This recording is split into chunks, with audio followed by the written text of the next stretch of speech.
Hello, everybody, and welcome back to the 78th episode of the Triboro Podcast. I am your host, as always, Justin Alonso, joined on the other side of Discord by Nicholas O'Brien. How are we doing, Nicholas O'Brien? I'm doing quite well. There's snow on the ground, genuine snow. I'm very happy.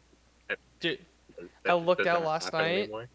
There was a couple inches of snow on the ground. At like midnight, white sky.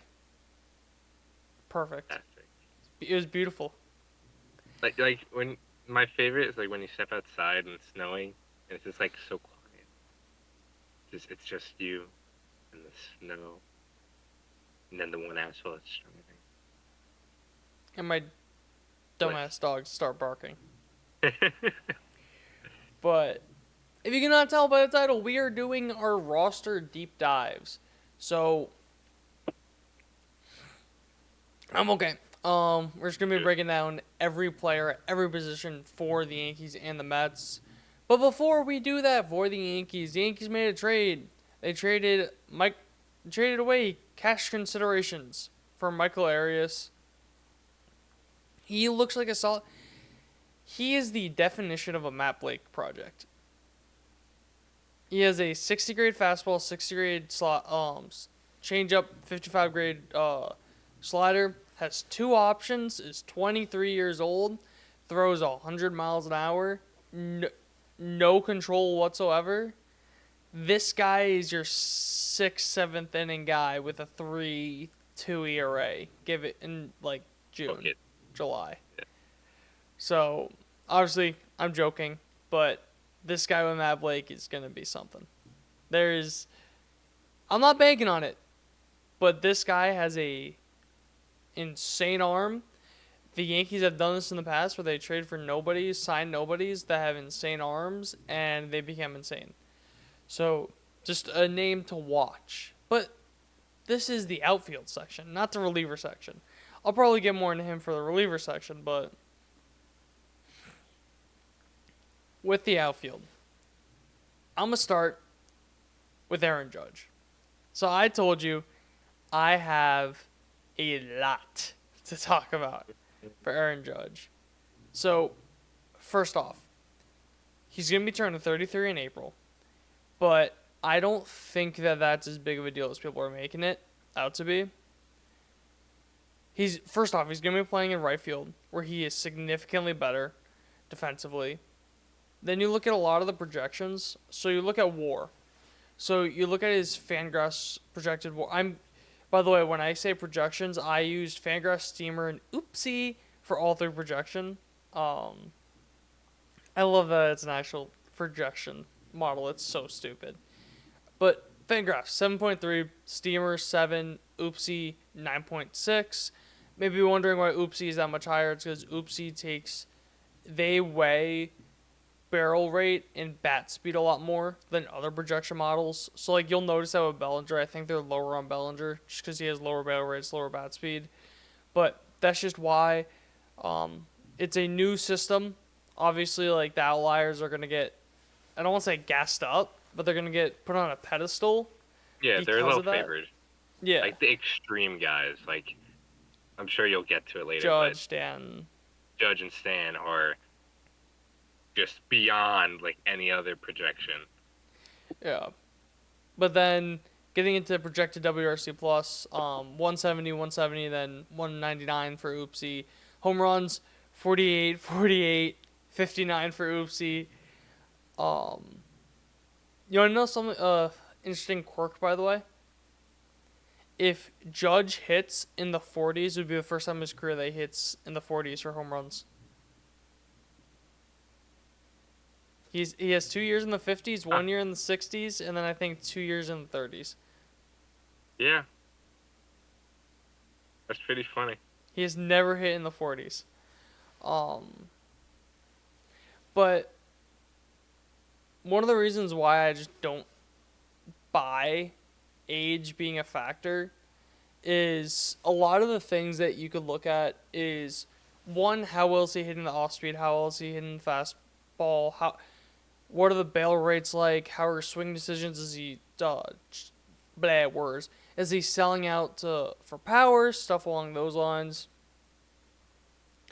But you look at his O swing percentage, which means how often he swings outside of the zone.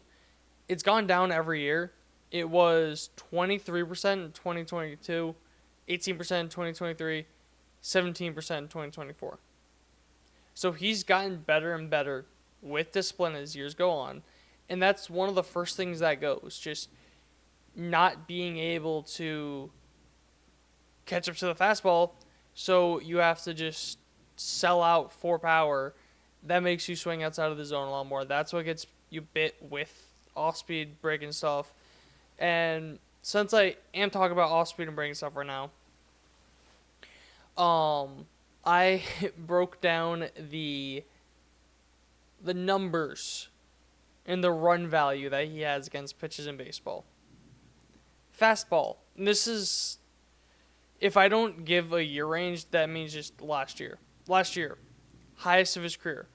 Cutter, highest of his career for run value. Then you look at splitter. 2022, negative 0.09. 2023, 0.07 or 0.7. 2024, 5.8.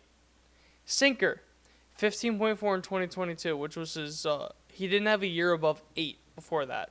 8.1 in 2023, 19.1 in 2024.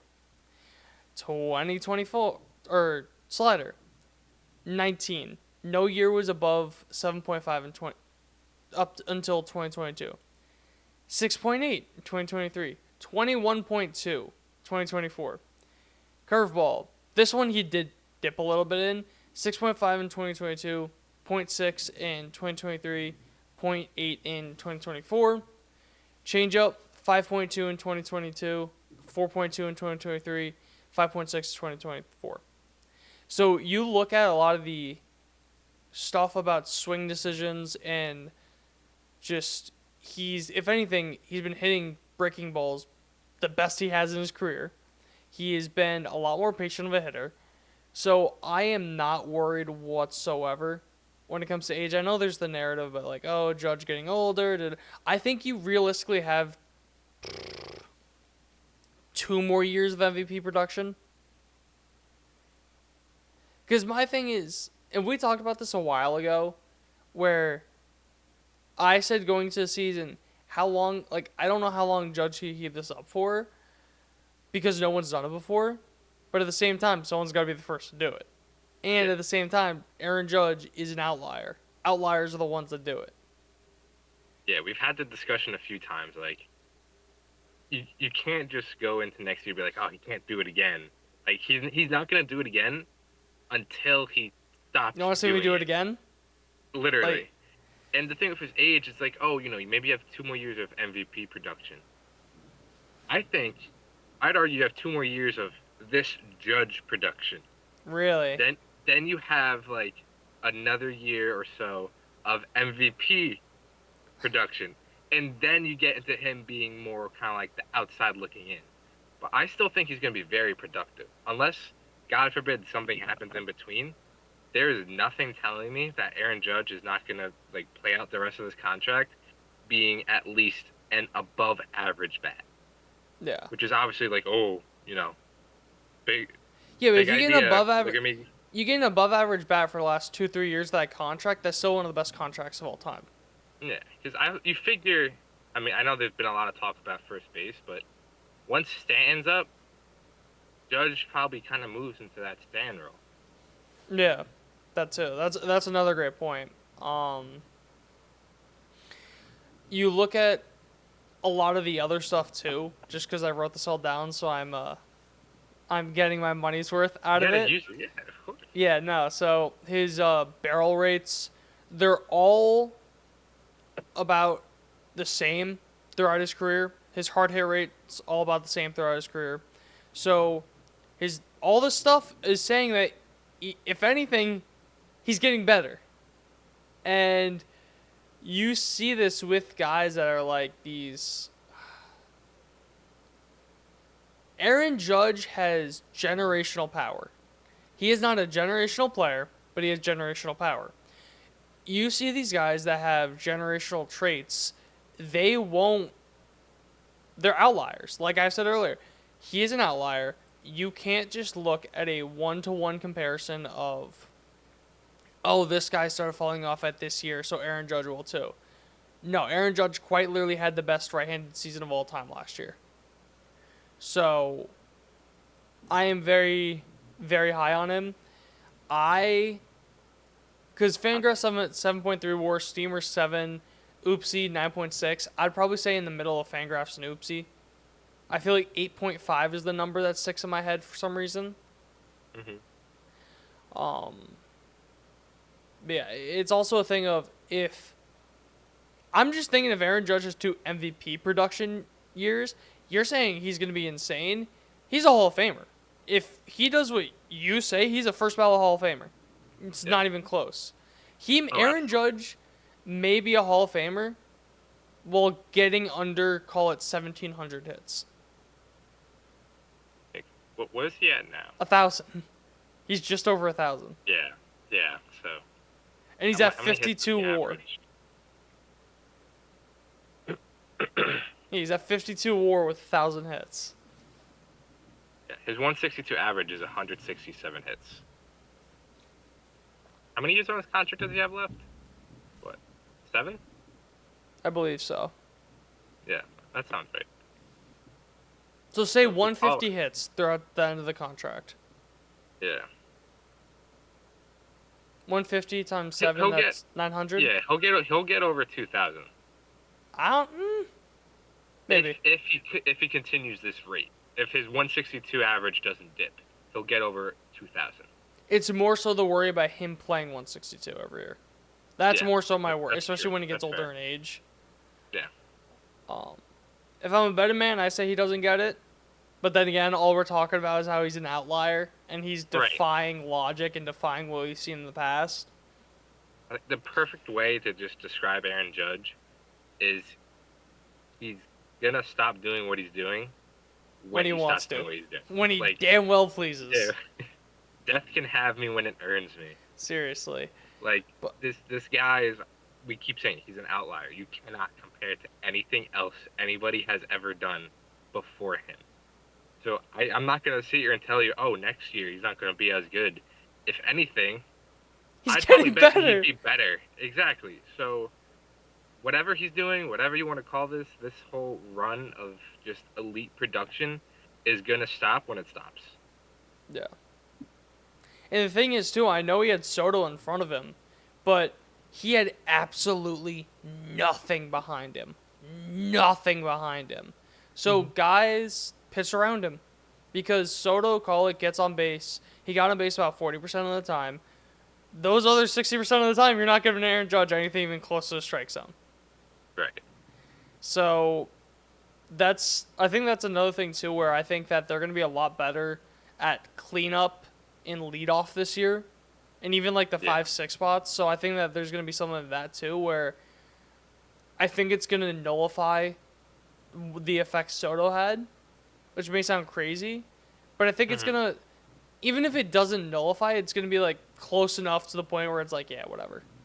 It's going to be better than 2022, at the very least. You mean where he had to lead off because there's? Bar. You mean when he had to lead off because there was literally nothing else around him? Exactly.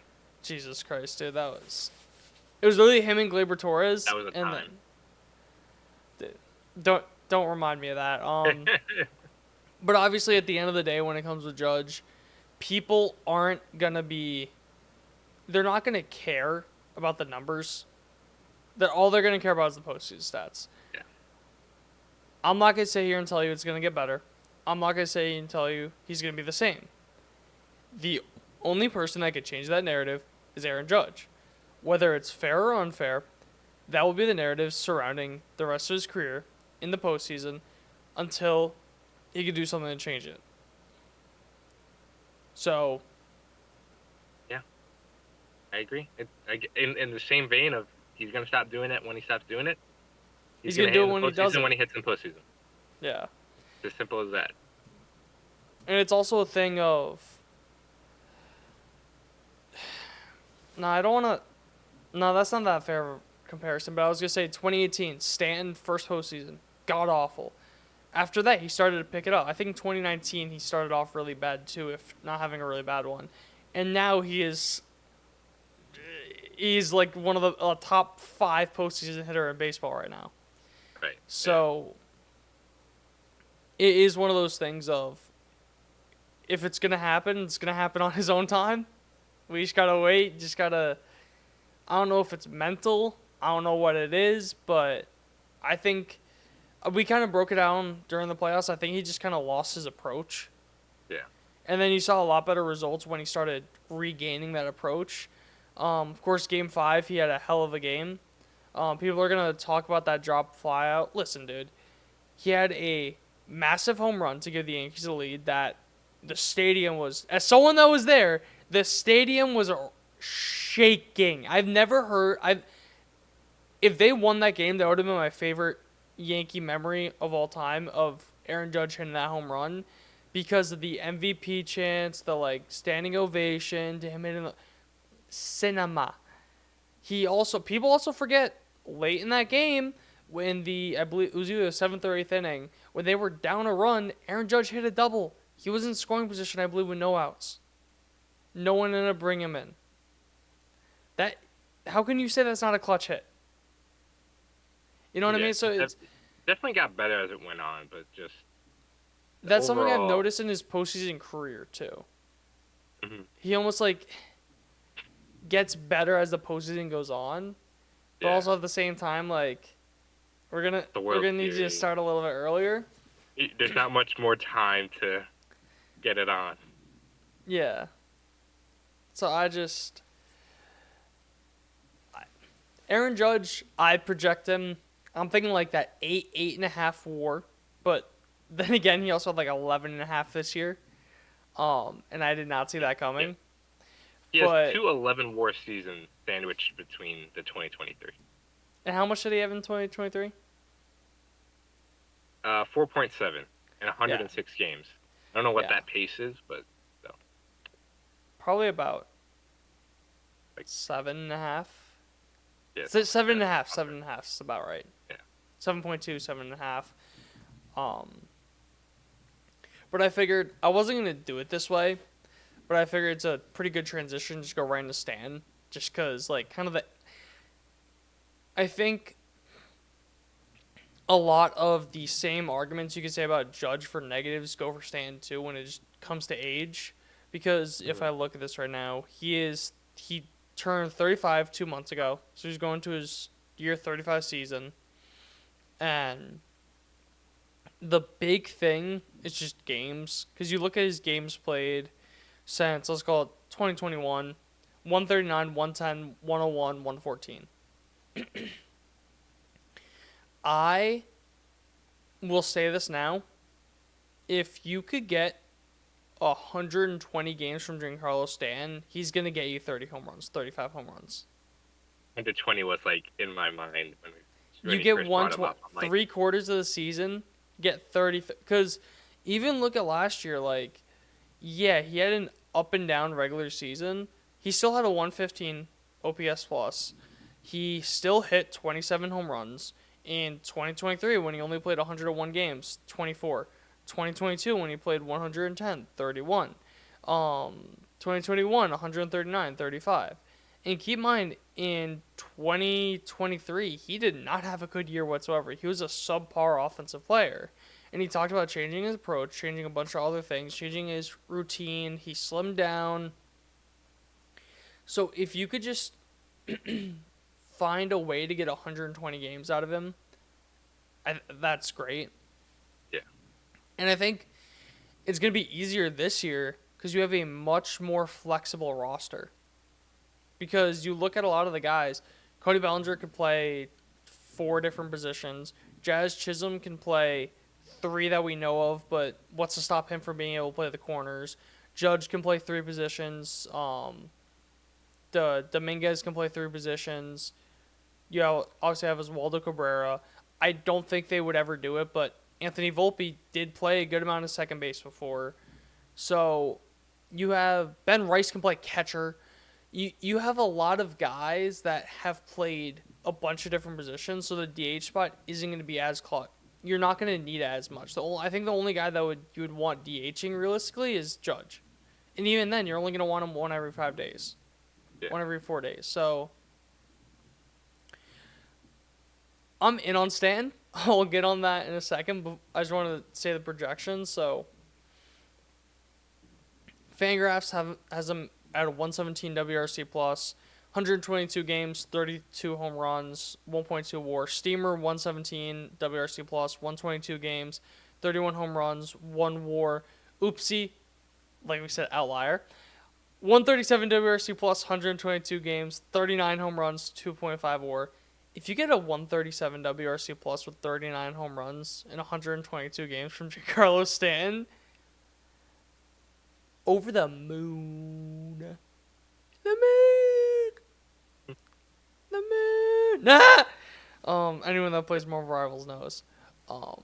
But yeah. And just looking at a lot of the under the hood numbers. Do you want the bad first or the good first? Let's get the bad out of the way. The bad first. So his chase numbers have gone up the last 3 years. The last 3 years are the first, second, and fourth highest whiff percentage of his career. That being said, they were never that good to begin with. They were always really, really bad. So it's like, yeah, it's the highest rate, but it's like a tick, like a percent or two higher. So it's just one of those things to note. It is getting a little higher, but also isn't. I think when it comes to like stuff like chase and whiff, like within like a 2 to 3% year over year, I feel like is almost expected, or like the margin of error. Yeah. You know what I mean? Like kind of like that 2%. So I'm not buying that, especially when you look at a lot of the other stuff too. Yeah. Best barrel rate since 2019. Best launch angle sweet spot since 2020. Best expected batting average since 2020. Best expected slug since 2021. Best expected weighted on base since 2020. Best hard hit percentage since 2021. Best zone swing since 2018. So he's making a lot more contact in the zone itself. So going by all those numbers, I'm very confident in Giancarlo Stanton having a really good year. Also, he did, in the postseason, I forget what it was, but he made a mechanical change, and he kind of was a lot more patient. You saw that where his strikeout rate went down, but his walk rate also. He wasn't more patient. He was just focusing on making contact because his strikeout rate and walk rate both went down. So, and the thing with Stanton is, okay, yeah, we're gonna want you to. You're 100th percentile bat speed right now. We're going to want you to come down to 95th percentile to make more contact. He may hit 60 home runs if he plays 150 games. So if they want to make him do that again this year, I would be very, very happy about that. I'm in on Stanton. I think that being said, though, I think the Fangraphs kind of saying like that 1.2 WAR, I think that's fair. Just because DH, not getting anything in the field, so it's very hard to gauge the value of a DH unless they go 50-50. So which is only one that can do so. Yeah. Who, spoiler alert, will not do it again this year. I will eat my crock on the Triboro Podcast if Shohei Ohtani goes 50-50 in a year that he pitches the entire year. Yeah, I'm pretty sure Dave Roberts already said, like, he's already been quoted saying that they're going to put on the brakes on stealing bags. Thank you, Dave Roberts, for not making me eat my crock. Yeah, exactly. Yeah, I'm in on Stan, though. Yeah. There's a lot to look at, but what is your overall thoughts on Stan? Yeah, no, I agree. Real quick to your point, in the regular season of 24, he had a 31.2 strikeout percentage. In the postseason, he only struck out 17.7% of the time. Yeah. So definitely cut down on that. But no, everything you bring up is great points. I think, obviously, given the age, you're looking at bat speed, and that obviously has nothing. There's nothing telling you that's going to just drop off a cliff. So you think? Yeah. Then knock on wood. But yeah, expected slugging, elite.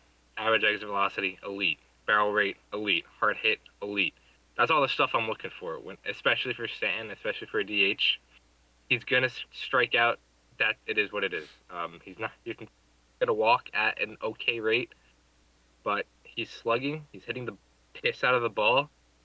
That's all Ball that go matters. That's all Burr. I'm looking for. Ball go Burr and ball go far. So yeah, And I think 120 games is the sweet spot. If you get that, you're ecstatic. But you're probably looking more in the 110, 115 range. But even then, that's no. still great. Oh no. Yeah, exactly. But no, because it's also a thing of you said his strikeout rate essentially got cut in half in the postseason. Okay, small sample size, whatever. Counterpoint, a lot better pitching that he's dealing with. Yeah, right. So, yeah, Even I'm if very. he brings like his regular season strikeout rate to like 25%, like is that crazy to say? He cuts down by 5%. If he gets it down 25%, dude, we're probably talking a 40 home run season for Stanton. If he's healthy. If he plays 120 games because his strikeout percentage is down to 25%, we're probably talking a 40 home runs season. I think that's just the point where it's like, yeah, the strikeouts may go down, and like you think like, oh, he's not hitting as much power, but it's also a thing of Giancarlo Stanton. He make contact, ball go Burr. That's literally it at the end of the His day. lowest strikeout rate was 2017, where he struck out 23.6% of the time. But only 3 years, oh my God, 4 years, it's going to be 4 years ago, only 4 years ago, in 2021, he struck out 27.1% of the time. Okay. So that's probably more likely, maybe not 25%, but like 27, Let's call it 27, 28. yeah. Yeah, even then, I think that's huge. Oh, yeah, definitely. I also think something that is going to play into his favor is going to be a much higher of a floor of a lineup behind him. Because realistically, whoever was hitting in the sixth spot wasn't really hitting. So, and sometimes Stan was hitting in the sixth spot too, so there's no one in the 7, 8, 9 that was hitting behind him. So he's going to have more protection. So I'm looking forward to Stan this year. Yep. Then moving on to your favorite player of all time, Cody Bellinger. So, it's so weird because no one knows if he's playing center or left. It's so funky, but I would bet center field. You say center? If I was a betting man, I would think center field. So his projected WAR, but again, I'm going Fangraph Steamer then Oopsie, 2.7, 2.7, 2.1, WRC plus 112, 112, 103. Again, I'm gonna go with Fangraphs about like that 112, because I just think the changes that he made at Wrigley, I talked about it earlier in the offseason after they traded for him. His swing is just so perfect for Yankee Stadium.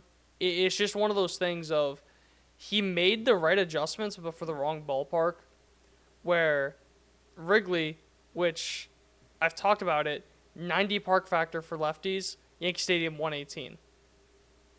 So that's literally a 28% difference in production that lefties get at Yankee Stadium rather than Wrigley. His fly ball rate was 46.1%. 36.4% of those fly balls were pulled. One of the highest rates in baseball. If he can continue to just pull fly balls, I don't really care about any of the other numbers, if I'm being honest. Like, that's why, like, his... Full fly ball rate is also the highest of his career. Yeah. Which... Well, he also talked... It's not like it's an outlier thing either. He talked in the offseason about doing it, of he wants to pull the ball in the air more. Yeah.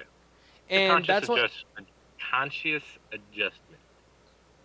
And that's why I think that, like... Yeah, his 2023 numbers were better than his 2024, so people would be like, oh, the approach didn't work. Yeah, it didn't work at fucking Wrigley Stadium where you got, like, tornadoes going on in the outfield every game. And you also realize that Yankees have a short porch. Wrigley has an opposite short porch for lefties. So, it's one of those things of I really like Cody Bellinger just because I think that if he didn't make that adjustment, I'm a lot more lukewarm on Cody Bellinger. Yeah. But him making that adjustment, him pulling the ball a lot more in the air, I really like that. That's going to kind of. I'll talk about him later with Spencer Jones, but that's kind of part of the reason why I'm really excited for Spencer Jones this year. Just talking, because he's talking about the same thing about putting the ball in the air, pulling it, hard contact. So I'd probably say the 2.7 is fair. I don't want to say anything higher because I don't want to get lost in the sauce. Because realistically, I've always thought 3, just because of his swing at Yankee Stadium. I have a very good feeling he's going to be hitting 30 home runs this year. And if you get 30 home runs with his versatility, his speed on the base paths, you're thriving. Especially too if I've seen a lot of projections in like lineups where he's either hitting 2 or 3, so either before or after Judge. And I'm very high on Judge. I think Stan's gonna have a good year. So if he's sandwiched in between the two of them, or at least Judge is in front of him or behind him, then he's gonna have some pretty. Would that be the best protection he's had in his career? I'm trying to think if the Dodgers had anyone that would be like say that he's in the middle of Judge and Stanton. Was there anyone better than Stanton? Like, better when you offset Judge's value? I don't. I think like 2019. Yeah, because I don't think the Dodgers had a duo better than current Judge and Stanton that were around Cody Bellinger. It looked like he had Muncy hitting behind him a lot. Okay. And that's not a knock on Muncy either. Like, Muncy and Seager looked like those two hit behind him a lot. Okay. So I would say maybe Muncy's like a step down, but maybe like Seager is around the Stanton level. That's fair. Yeah. Especially because he has gotten a lot more consistent league. Right. Consistent in, in Texas. With Seager, I feel, especially offensively. Yeah, definitely. So. Sure. But yeah, all things considered, with how much you do not like Cody Bellinger, what is your outlook on Cody Bellinger?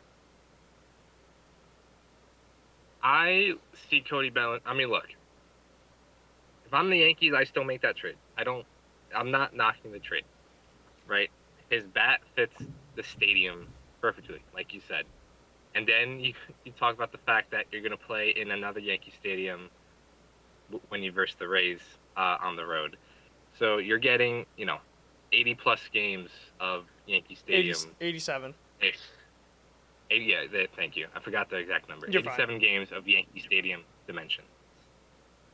I can easily see this as him having like a 130 WRC plus at home, but maybe be like a 105 on the road, like a 110 on the road. Like something like that. Something not too drastic, but I definitely think he's going to fare much better at Yankee Stadium, especially if this pulled fly ball rate stays, even if it stays the same.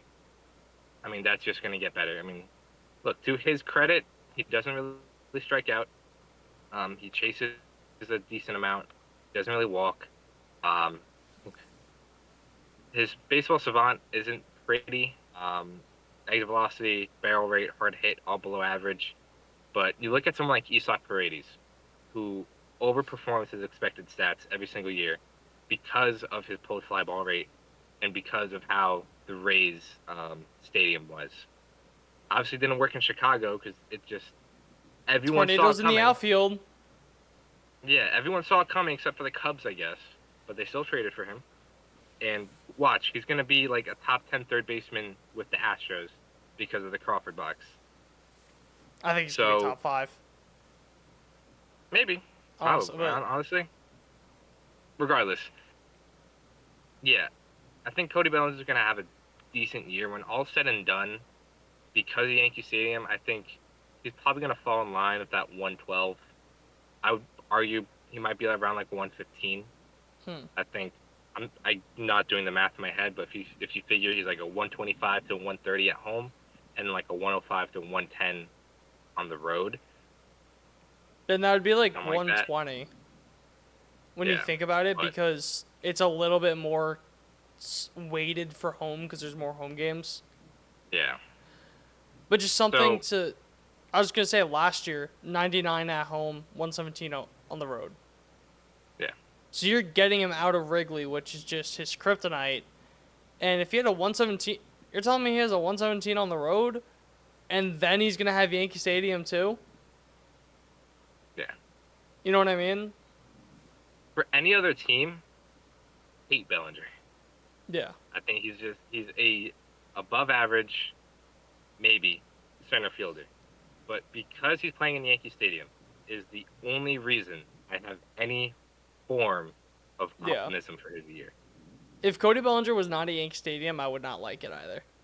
So you Exactly. just toss him in the lineup. I think that you can't discount the fact that he's wearing his dad's number 2. Mm-hmm. I obviously, like, oh, he only played a couple of years, whatever. He wasn't that good of a player, but his dad won a World Series with the Yankees. He's wearing his dad. You can't tell me that's nothing. Yeah. It may not. I'm not saying he's going to turn into an MVP because of it, but there's a little extra motivation because of that, I think. Yeah, I would think so. But then moving into the last guy to round out the starting 4, kind of. Jason Dominguez, he's turning 22 on the 7th. This whole narrative of he's been a rookie for like 6 years, maybe the dumbest thing on the planet. No shit, Sherlock. He got signed as a 16-year-old. He's still a baby. He's a baby and he's our age. But He's younger. He's younger than me. I think he's old. He's older than you, right? he is. Yeah, because he's 22 in the 7th. He's older by me. He's older than me by like 4 months. Yeah, but the lost year to COVID, lost year to like Tommy John / like the oblique injury. He debuted in the major league as a 20-year-old, hit a home run off Justin Verlander in Houston. So In a year where he won the Cy Young. Nope. Yes, I forgot Verlander won the Cy Young. Nope. Yes. No. I lied. That was 22. Yeah. I lied. I was gonna say that didn't sound right. right. He was a Met in 23, but he still had a very good year in 23. Yeah. Regardless. But just the idea that he's an old prospect just annoys me so much. And he has beefed up too. I'm sure you saw like the video of him beefing up. I am very, very in on Jason Dominguez, and now that I say that, I realize I forgot to get his projected stats from Fangraphs, so I will get that right now. So Fangraphs, if this wants to load, has him playing. All 3 projections have 136 games for Dominguez in the majors, and okay, Fangraphs Steamer 112, WRC plus, Oopsie at 110. Where is WAR now? Where are you? Fangraphs 2.5, Steamer 2.2, Oopsie 2.7. If you get a 2.7 WAR in 136 games out of Jason Dominguez, you're taking that. That's great. That is a good amazing. Rookie year. That's an excellent rookie year for a 21-year-old. Gonna be a 22-year-old, but and even that's great. For the home runs, Fangraphs 20s, Steamer 18, and then Oopsie 22. I'm curious what they have for stolen bases. I know that's like a kind of a weird thing to say when you talk about the power of Dominguez, but all right, let's check it. 20, 18, 28. I think there's a very realistic chance that you get a 2020 season out of Dominguez, and as a rookie, you take that. Because I also think that he's much better defensively than the plays that people are going to show. Yeah. So, I really like it. I think another thing, too, is last year when he was with the Yankees, people may point to those stats like, look, let's look at those stats. 18 games, only 67 plate appearances. And those 18 games were spread over a month and a half. Right. He was playing 1 out of 3 days. Goddamn, Alex Verdugo was playing over him.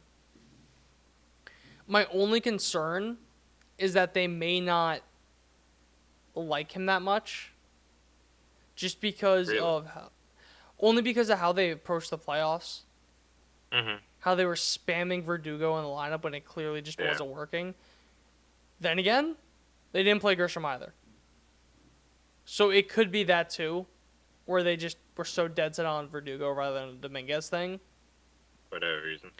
Because there is a little bit of... And do not hear what I'm not saying. I am not comparing him to Derek Jeter or Mariano Rivera. But in 95, they're kind of like cup of tea September call-up year. Mariano Rivera and Derek Jeter were on the postseason roster, but neither of them played. So it could be a thing of that too, just like getting them the experience. They're not going to play, but they're just on the roster, stuff like that. Again, not comparing them. Not comparing, just that type of like the top prospect kind of that way, but you look at a lot of the other stuff too, where I talked how much about Cody Bellinger, about the pull fly ball, pull fly ball, pull fly ball. In the minors, he had a 47.9 pull percentage, 36.2 pull fly ball percentage.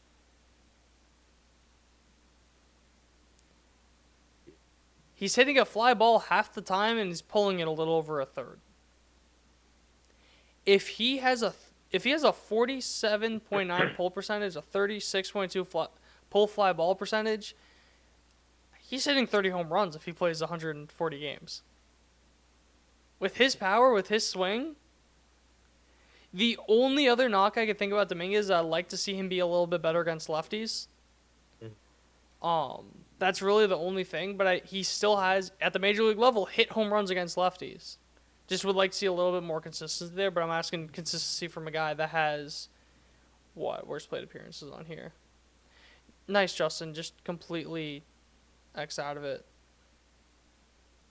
Like 100 plate appearances in the majors, if that's what you're looking for. Yeah, that's what I was looking at. He has exactly 100. 100 plate appearances in the majors.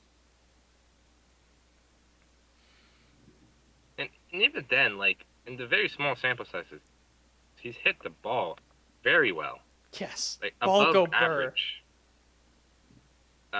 Even in 24, where he struggled, obviously. His barrel rate is around, call it 60. Hard hit was around, call it 65. Average exit velocity was a tick above average. The bat speed was borderline elite. There's... shocker.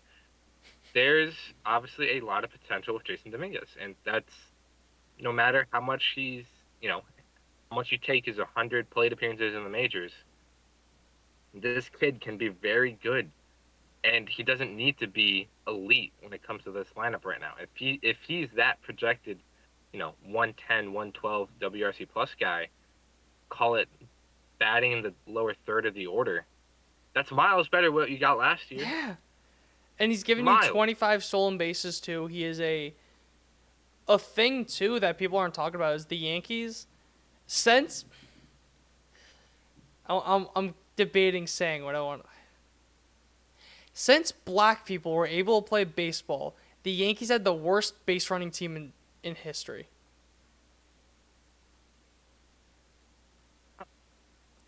Yeah, last year. That's how historically bad they were base running last year. Do you know the second worst? 2023.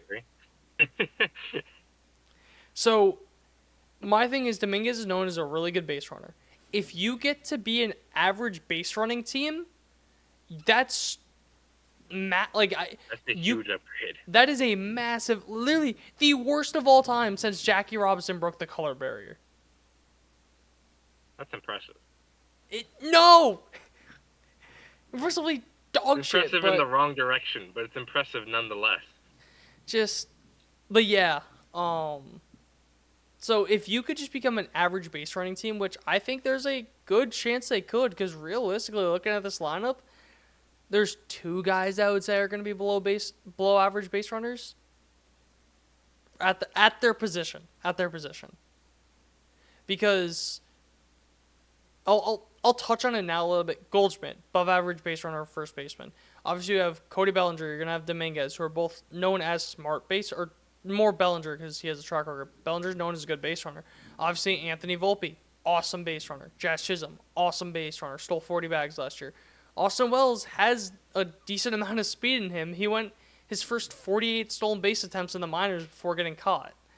Ben Rice is not going to give you anything. I'm not gonna lie to you there. Whatever they do for third base / second base, as long as it's not Nolan Arenado, they have said there's a rumor going around they showed interest. It's not the most credible source. In what's it called? In Hassan Kim. If you get Kim, if the Cubs sign Bregman and then trade Nico Horner, you are turning into an above-average base running team. But no, I think that's a big part that he's going to play into. I think the bottom kind of six in your... Or bottom six, Jesus Christ. Bottom four in your lineup are going to be... I really like the idea of just a speed team down there. Yeah. It's just like a very athletic team, but I am very, very in on Dominguez. I just looking at it, the plate discipline numbers were down this year in the minors, but then again, he was also coming off Tommy John, then had an oblique injury, so he didn't see pitching for a while. So I think that's a lot better. It got a lot better once he actually started to settle in. In the majors this year, he wasn't that good because he got inconsistent play time. Shocker, diddly do. I'm very in on Dominguez. If you had any finishing touches before I kind of get into the last three guys. Nothing that hasn't been said. I mean, look, the kid's young, but he has a ton of potential. I really like the batted ball data and the small sample size in the majors. If he goes 2020 and he has a 115 WRC plus, amazing. Because we also got to realize, guys, every single prospect's overhyped. Every single prospect is overhyped. If you get a 3-WAR rookie season from Dominguez, that is awesome. We are spoiled by Aaron Judge having an absurd rookie year.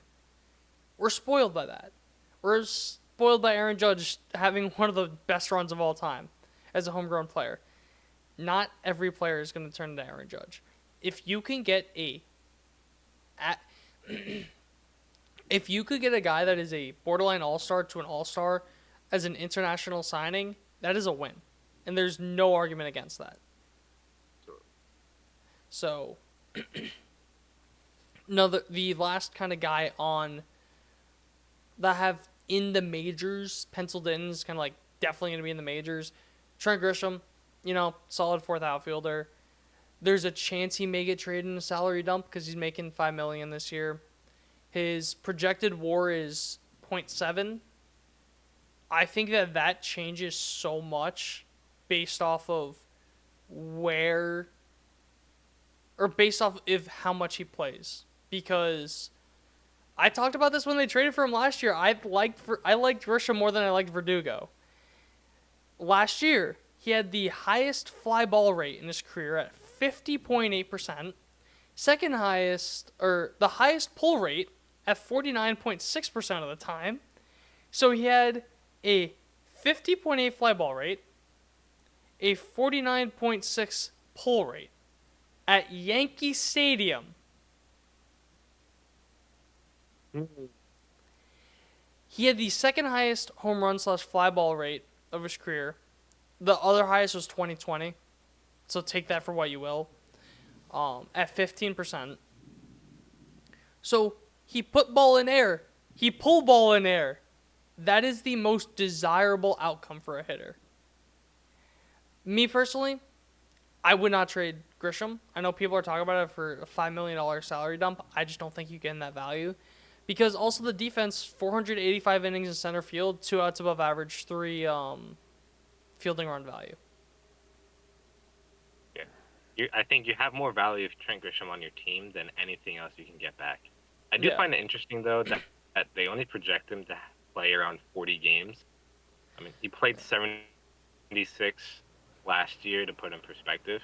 40 does seem low, though. The reason why is because they probably have Stan at about 110. So the game Stan's not playing, Judge going to be DHing, and then someone moves to right, and then Grisham in center. Yeah. I suppose. But, yeah, I mean, even the batted ball stuff, it's all above average to, like, top quarter percentile. I mean, he hits the ball hard, he doesn't chase, squares up the ball. This is your fourth outfielder. I mean, he's your prototypical fourth outfielder, but he fits perfectly on this team. Even then, yeah, like you said, prototypical fourth outfielder, but he also fits perfectly. Right.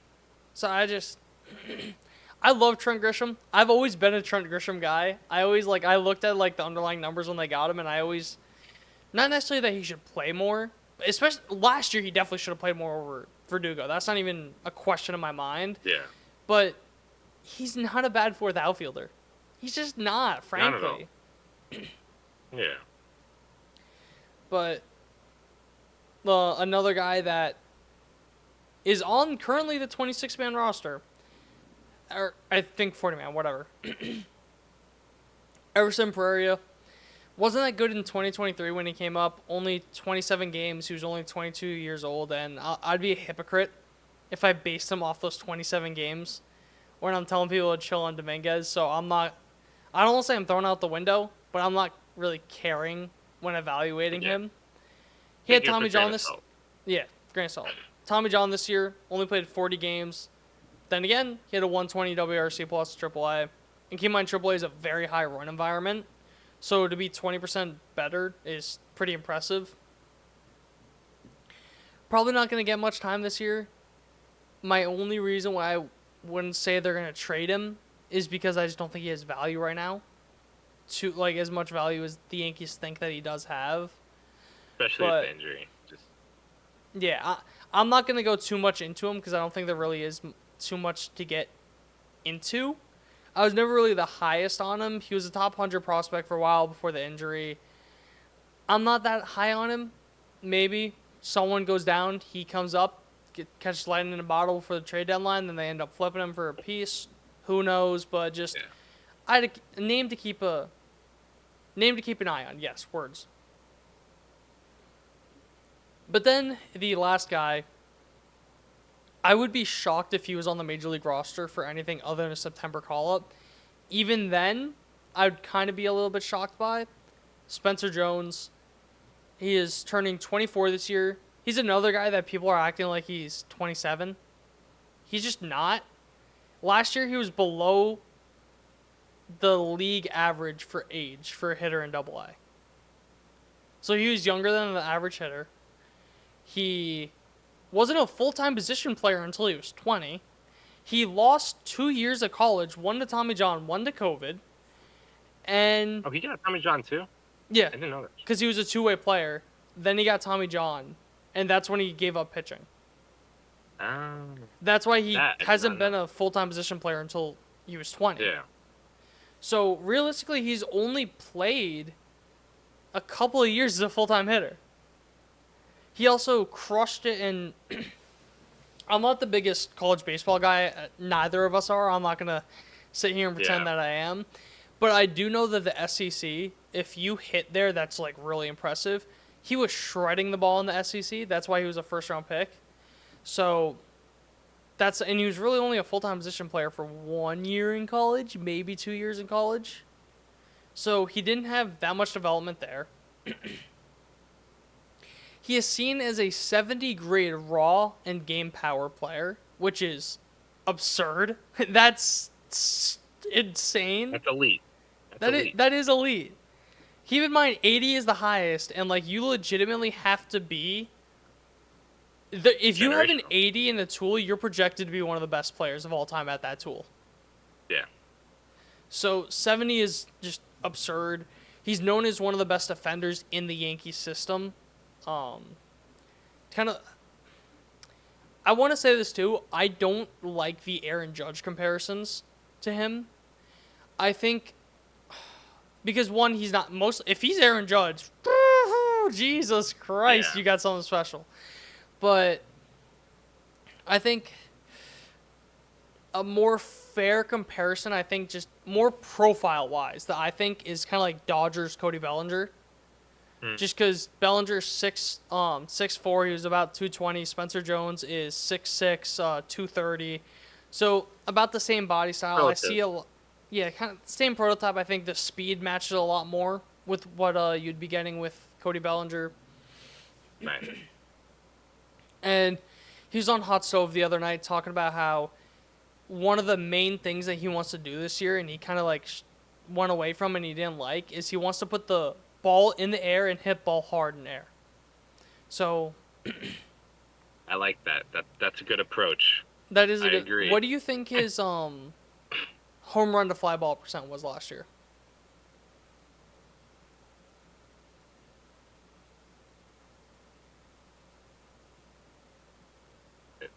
What'd you say? You cut out. They call it like 15. 15 is a really good number, right? Yeah. What if I told you 20.7? Huh. 1 out of 5 fly balls that he hit was a home run. The issue with that is he only had a 29.2 fly ball rate, one of the lowest in AA last year.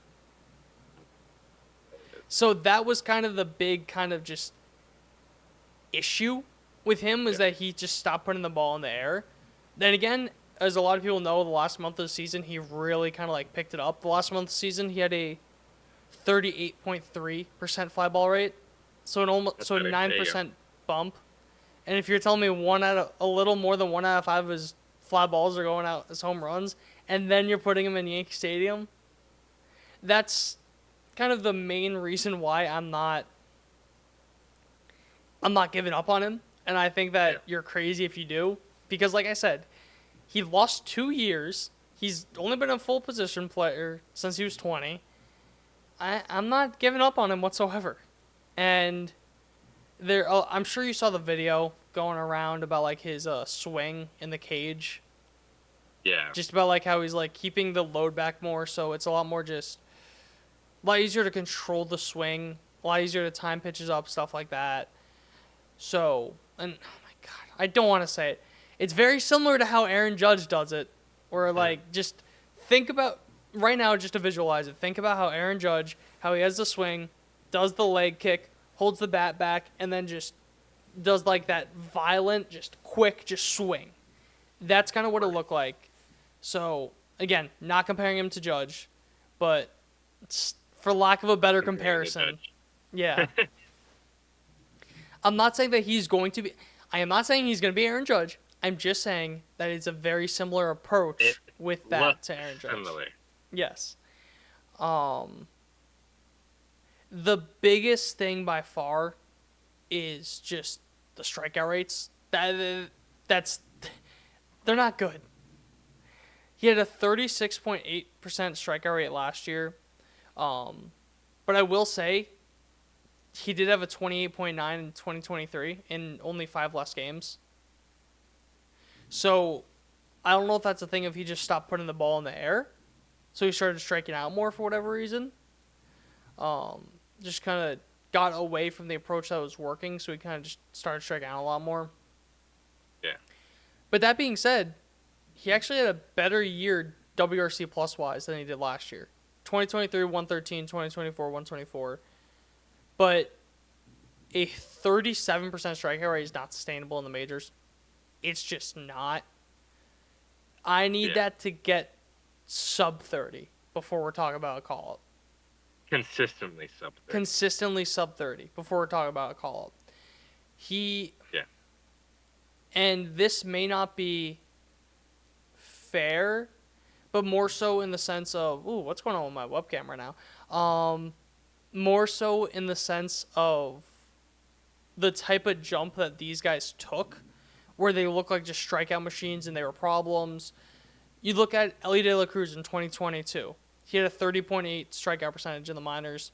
Cut that down to 26.9, got called up. James Wood in 2023, which I think is a much better comparison than Aaron Judge, because James Wood 6'7", 234, Spencer Jones 6'6", 235. Literally a 1 pound difference, 1 inch difference. James Wood 31.5 strikeout percentage in 2023, 2024 18.2. Again, not saying he's those players, because Elliot Cruz is one of the best players in baseball. James Wood has an insane amount of talent. He looks like he's going to be there for years to come. But if he could just make that type of jump, that's the biggest thing. Because obviously, like, if you're Spencer Jones and I don't give a shit if you're striking out 30% of the time if 1 out of 5 your home run balls are going that you put in the air are going to be home runs. Yeah. I don't. But we're talking 40%, 35. You struck out 37% in Double-A. That's exactly. The issue is not how much he's striking out now, because he's still having success. The issue is going to be it translating to A, Triple-A, and B, the majors. Because you strike out, 35% of the time now. Like you kind of mentioned it, you're probably looking north of 40 in the majors. Even then, I really don't care about what he does in AAA, just because of how heavy of a run environment that is. I feel like that almost fares better to guys like that. So I really don't care about. I need him to have 100 games in Double-A where he has a sub 30% strikeout percentage this year. Because I think if he does that and he pulls the ball in the air, he is a top prospect in baseball. Like, I'm talking like top 25 prospect in baseball. And like a lot of because it's funny, because even Fangraphs, I think it's Fangraphs that said that. A former two-way player. Here, Jones is projected to develop in center field and shorten up his swing to get his enormous power. He might also be a top 5 prospect a year from now. That if he can cut down on the strikeouts and the adjustment he makes to the swing is real, he is a top 20 prospect going into next year. It's just a thing of, will he? Yep. So, gotta see it to believe it. So a very, very quick, just kind of summary. Aaron Judge, I'm not buying the age dip at all. Very good at baseball.